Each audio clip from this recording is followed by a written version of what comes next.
Hello friends, welcome to YouTube channel. So friends, बात करते हैं रेलवे रिक्रूटमेंट बोर्ड की ओर से निकाली गई एएलपी रिक्रूटमेंट 2024 के संबंध में। सो फ्रेंड्स, एक कैंडिडेट के द्वारा हमारे सब्सक्राइबर के द्वारा आरआरबी बिलासपुर और आरआरबी अजमेर, ठीक है, ये दो आरआरबी में आरटीआई फाइल की गई थी।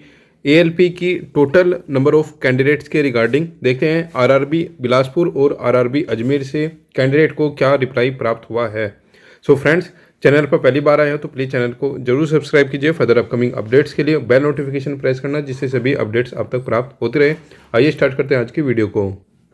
सो फ्रेंड्स, आप देख सकते हो ये वो आरटीआई एप्लीकेशन का पेज है आरआरबी बिलासपुर, और जो क्वेश्चन यहाँ पर पूछे गए हैं सेम क्वेश्चन आप आरआरबी अजमेर के लिए भी मानकर चलोगे। ठीक है, दोनों ही आरआरबी में सेम क्वेश्चन कैंडिडेट के द्वारा पूछे गए हैं। तो आप देख सकते हो कैंडिडेट के द्वारा पूछा गया था कि please provide me information regarding RRB ALP notification under RRB Bilaspur और आरआरबी अजमेर। ठीक है, अजमेर वाले कैंडिडेट के लिए यहाँ पर अजमेर वर्ड यूज होगा, दैट इज आरआरबी CEN 1/24। ठीक है, तो आरआरबी अजमेर और बिलासपुर की ओर से जो CEN 1/24 के लिए नोटिफिकेशन जारी किया गया है आरआरबी एएलपी के लिए, इसके रिगार्डिंग कैंडिडेट के द्वारा क्वेश्चन पूछे गए थे। तो ये कैंडिडेट के द्वारा क्वेश्चन पूछे गए हैं, how many candidates applied against this notification that is RRB ALP under RRB Bilaspur और अजमेर। ठीक है, तो कितने कैंडिडेट के द्वारा आरआरबी बिलासपुर और आरआरबी अजमेर में आवेदन किया गया है, पहला क्वेश्चन ये पूछा गया था। सेकंड क्वेश्चन पूछा गया, how many candidates applied for above mention post category wise separately. ठीक है, यहाँ पर कैंडिडेट के द्वारा पूछा गया था कि सेपरेटली कैटेगरी वाइज कितने कैंडिडेट के द्वारा आवेदन किया गया है। ठीक है, आरआरबी बिलासपुर और आरआरबी अजमेर में। ठीक है, तो ये दो क्वेश्चन आप देख सकते हो, दो क्वेश्चन कैंडिडेट के द्वारा पूछे गए थे। अब देखते हैं आरआरबी अजमेर और बिलासपुर की ओर से क्या क्या जवाब दिए गए हैं कैंडिडेट्स को।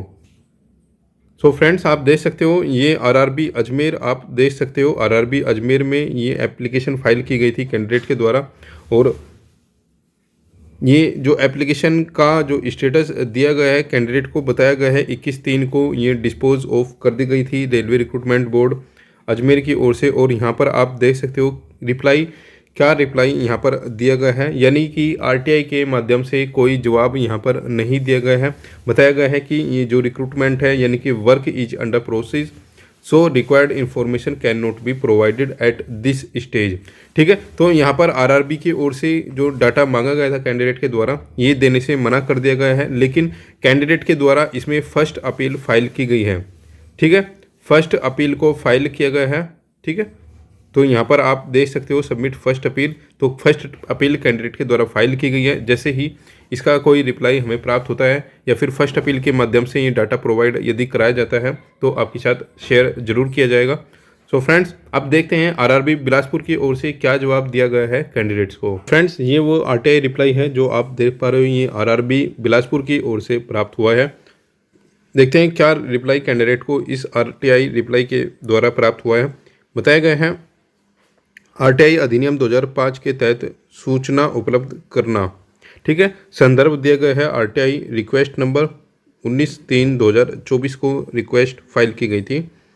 इसमें बताया गया है आरटीआई अधिनियम 2005 के तहत सूचना उपलब्ध कराने के लिए संदर्भित आरटीआई आवेदन इस कार्यालय में 19/4/2024 को प्राप्त हुआ था।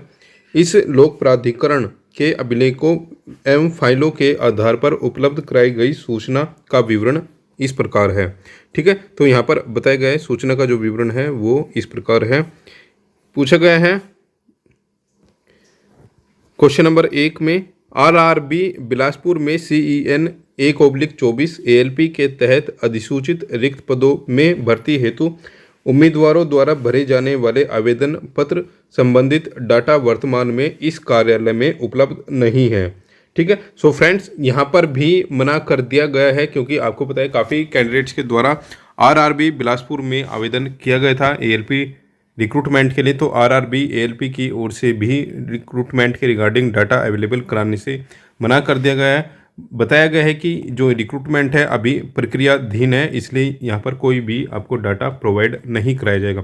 देखिए, यदि आपको याद आ रहा होगा कि 2019 की जब रिक्रूटमेंट एनटीपीसी और ग्रुप डी की यदि आपको याद हो तो काफ़ी कैंडिडेट के द्वारा आरआरबी बेंगलुरु, ठीक है, बेंगलुरु की ओर से जो आरटीआई फाइल की गई थी उसमें किसी भी आरटीआई की रिप्लाई में आरआरबी बेंगलुरु की ओर से एनटीपीसी और ग्रुप डी के जितनी भी आरटीआई रिप्लाई थी उनमें कोई भी डाटा आरटीआई के माध्यम से प्रोवाइड नहीं कराया गया था आरआरबी बेंगलुरु की ओर से। बाकी सभी आरआरबी की ओर से डिटेल प्रोवाइड कराई गई थी, नंबर ऑफ कैंडिडेट अप्लाइड या फिर number of candidate appear in examination, ठीक है। तो इस प्रकार आप देख सकते हो 2 आरआरबी की ओर से डाटा प्रोवाइड कराने से मना कर दिया गया है, यानी कि आप जो भी यूट्यूब पर डाटा देख रहे हो इतने आवेदन उतने आवेदन, तो ये बिल्कुल सरासर गलत है, क्योंकि रजिस्ट्रेशन नंबर से आप बिल्कुल भी अंदाज़ा नहीं लगा सकते कि किस आरआरबी में कितना डाटा है। तो यहाँ पर रेलवे की ओर से आरआरबी की ओर से साफ मना कर दिया गया है, अभी डाटा अवेलेबल नहीं है, ठीक है, प्रक्रिया अभी अंडर प्रोसेस है। और बताया गया है कि यदि आप इस सवाल से संतुष्ट नहीं हैं तो 30 दिनों के अंदर आप फर्स्ट अपील दायर कर सकते हो।